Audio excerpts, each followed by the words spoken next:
justicia, que finalmente le volvió a ordenar a Sandra. Por octava vez. No, 8 jueces, no por octava vez. Que garantice el derecho a la alimentación. Tiene que cumplir, debe cumplir con esto. Y vamos a hablar con Diego Morales, él es director de litigio del CELS. Hola Diego, buen día. Acá Josefina Pouso y equipo te saluda, ¿cómo estás? ¿Qué tal? ¿Cómo les va? Buen día. Buen día. Bueno, contanos un poco cómo viene esta discusión, porque bueno, por más orden que haya de distintos jueces, parece ser que se sigue haciendo caso omiso, o al menos no nos enteramos que se haya de alguna manera reanudado, ¿no? Lo que tiene que ver con la repartición de alimentos. Recién Bernard nos decía que también hay frazadas, mantas acopiadas. Sí, como ustedes decían, nuevamente la justicia vuelve a reclamarle al Ministerio de Capital Humano que cumpla con los programas de alimentación. En esta oportunidad, el viernes a la noche, un juez federal, pero en lo contencioso administrativo, le ordenó que cumpla con la política pública que está definida en las normas. Lo que recuerda el juez Lara Correa es que hay programas que se vienen implementando desde el año 2003, 2004, hay leyes que sostienen estos programas vinculados al derecho a la alimentación, y el Estado es el que decidió que a través de los comedores comunitarios o los merenderos comunitarios se garantiza a la comunidad el derecho a la alimentación por distintas razones o ventajas que ofrecen los comedores, ¿no? Que tienen que ver que están insertados en los núcleos que tienen mayores dificultades para el acceso a la alimentación, o incluso también las posibilidades que hay que las propias personas que reciben alimentos también puedan cocinar esos alimentos, ¿no? Hay distintas razones que a lo largo de los años fueron justificando eso. El Estado, el Ministerio de Capital Humano, como ustedes saben, bueno, decidió que no iba a haber más intermediarios, y entonces supuso que los comedores eran en realidad espacios en los cuales el Estado había tercerizado. Claro. El problema es que eso está en normas, ¿no? Es el propio Estado el que definió que la entrega de alimentos se hace a través de... Claro. Pero esto habla sobre todo, me parece, de la absoluta ignorancia, ¿no?, que hay de cómo se gestiona un país. No voy solamente... Exacto. ¿Se acuerdan? 2001, 2002, todos recordamos, ¿no? Esas situaciones complicadas, y el Estado, bueno, tuvo que intervenir, ¿no? Tuvo que entregar alimentos de manera organizada. Bueno, las dificultades que tenían las propias agencias del Estado, bueno,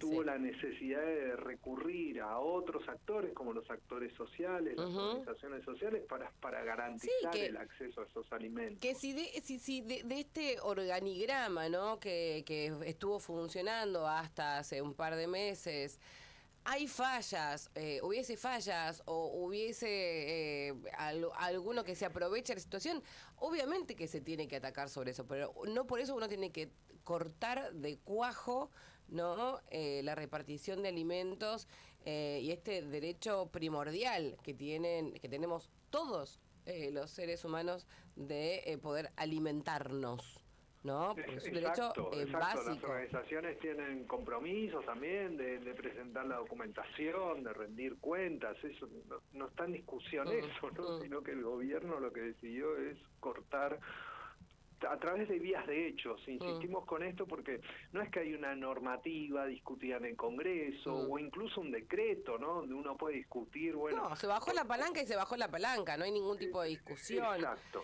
Diego, quiero preguntarte, porque bueno, en el día de ayer se escucharon declaraciones por parte del ministro de Seguridad de la Ciudad de Buenos Aires, Kravitz, que fue también ministro de Seguridad de Lanús en su momento, siempre con declaraciones bastante polémicas, y esta vez se refirió a la gente en situación de calle, ¿no? Y diciendo que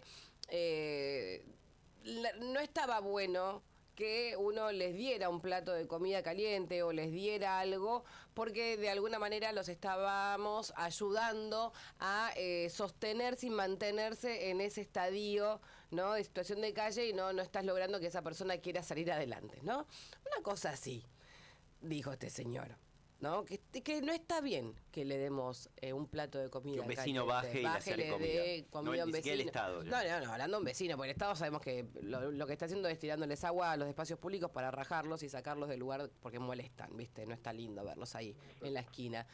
¿Qué te merece esta hay dos cosas ahí importantes en función de lo que ustedes dicen y lo que escuchamos ayer, ¿no? De funcionarios de alta jerarquía del gobierno de la ciudad, incluso que están a cargo de la policía o de las áreas de seguridad, ¿no? Exacto. Por un lado, un proceso de estigmatización, ¿no?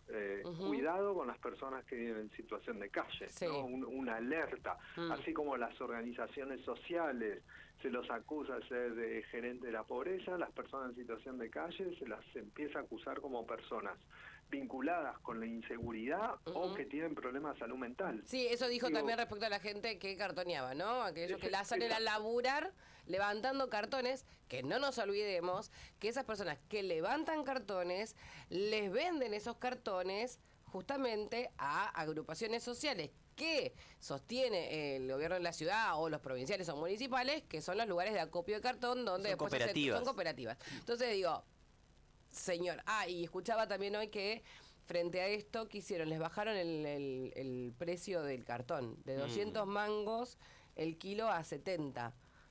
El único precio que baja. El único precio que baja, que quien le compra eso es la ciudad de Buenos Aires. Bueno, no importa. Digo, también estigmatizando a las personas que cartonean, que no tuvieron opción, que se ven a cartonear porque no tuvieron opción. No, exacto. Y la segunda cuestión importante es que las personas en situación de calle tienen derecho. Claro. El Estado tiene obligaciones sobre ellos. Ustedes ya lo dijeron, ¿no? Acá lo que tendríamos que estar discutiendo es, bueno, cuáles son los proyectos de viviendas, ¿no? ¿Cuál es la política habitacional? ¿Se acuerdan? Hace 12 años estábamos discutiendo el sistema de hoteles, el sistema de subsidios, y hoy estamos discutiendo, si se ve limpia la ciudad o no. Que las personas vivan en la calle, ¿no? Es el propio Estado el que genera esto. Hace unos días también una jueza de la Ciudad de Buenos Aires, a partir del análisis de 66 detenciones que hizo la policía de la ciudad, sobre 65 descubrió que estaban mal hechas, que se referían a personas o que cartoneaban o que estaban en situación de calle y que tenían un cubierto para la comida, ¿no? Uno decía que tenía un tramontina, por ejemplo, un cuchillo tramontina, que son los que usan para poder cortar, ¿entendés? Las bolsas y eso para buscar el cartón, o sea, una cosa demencial. Pero a mí, igualmente lo que es... Que la respuesta sea la detención, ¿no? De a mí me preocupa más todavía, porque digo, hasta... Mirá lo que, el razonamiento al que tengo que llegar, porque a mí me gusta ver siempre el vaso medio lleno. Entonces yo trato de ver las cosas un poco más positivas. Me banco más, ¿no? La ignorancia en la gestión, esto de no sé cómo miércoles lo resuelvo, entonces bueno, lo corto y después vemos cómo hacemos, ¿no? Y que quizás están desbordados porque no entienden nada. Hablo del gobierno nacional. Ahora, en lo que es la ciudad de Buenos Aires, ¿hace cuántos años que gobierna el PRO? Vamos por el año 17. Entonces, que tengan estos manejos, ¿no? Con la gente que está en situación de calle, con el que está cartoneando, con la pobreza en sí, ¿no? Me preocupa de sobremanera, porque acá hay una cuestión de malicia absoluta. Y de estigmatización, ¿no? Sí. Y de caracterización de colectivos en situación de vulnerabilidad como problema, ¿no? Esta idea de la creación de chivos expiatorios, de empezar a justificar, reacciones, que lamentablemente son violentas, ¿no? Sobre esos sectores. Además de incluir acá, las situaciones que están viviendo muchas personas en situación de calle, ¿no? Con situación de hipotermia o incluso el fallecimiento. 6 personas murieron ya en lo que va del invierno. Sí. En la ciudad de Buenos Aires. La ola de frío. Esta ola de frío, sí. Así es. Diego, Las personas necesitan una política, no necesitan una política pública que los proteja, no una que los afecte. Diego, Berna Pertot te saluda. Te cambio de tema, yo sé que tal vez no es tu área, pero sé que el CELS tiene una posición sobre esto. Ayer se anunció una reforma que disolvió la AFI y creó nuevamente un organismo llamado CIDE, un nombre que ya conocíamos de otras épocas, y esto también tiene una serie de consecuencias sobre cómo se va a hacer inteligencia, qué se define como inteligencia, cuál va a ser la relación de los servicios de inteligencia con el Poder Judicial. ¿Qué tenés para decir sobre esto? No, estamos estudiando el tema. Como ustedes saben, esto salió por decreto y no como una respuesta al Congreso, con lo cual el espacio, el debate no existió en términos previos. Entonces no podemos entender bien una reforma de estas características dictada por el Poder Ejecutivo en secreto, ¿no? La conocimos ayer y hoy estamos estudiando, ayer empezamos a estudiar a ver cuál es el alcance, ¿no? Pero seguro se reducen los mecanismos de control, ya no es necesario que tenga la aprobación por parte del Senado, de la persona de la máxima autoridad de esta CIDE, ¿no? De esta Secretaría de Inteligencia de Estado. Hay que ver qué pasa con los mandatos que tiene esta 5 años agencia. Decía, ¿no? ¿Cómo? 5 años decía el decreto, ¿no? O sea, que trasciende la presidencia, el mandato del jefe de inteligencia.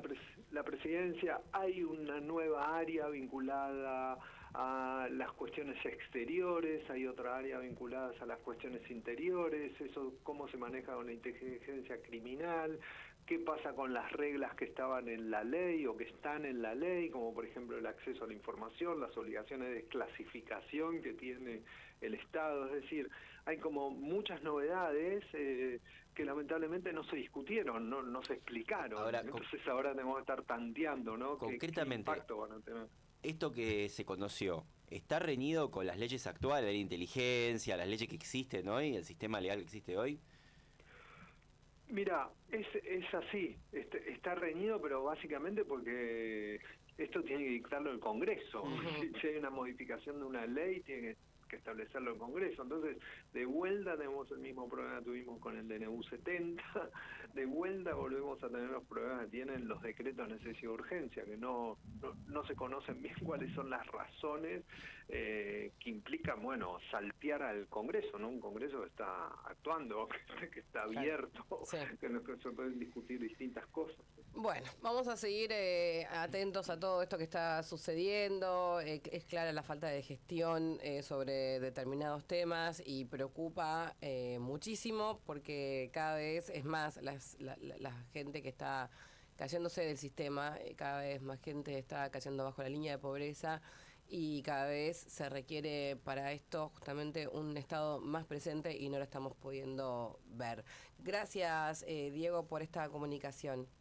Quedamos en contacto. Hasta luego. Igualmente, hasta luego. Diego Morales, director de litigio del CELS, pasaba por esta hermosa mañana.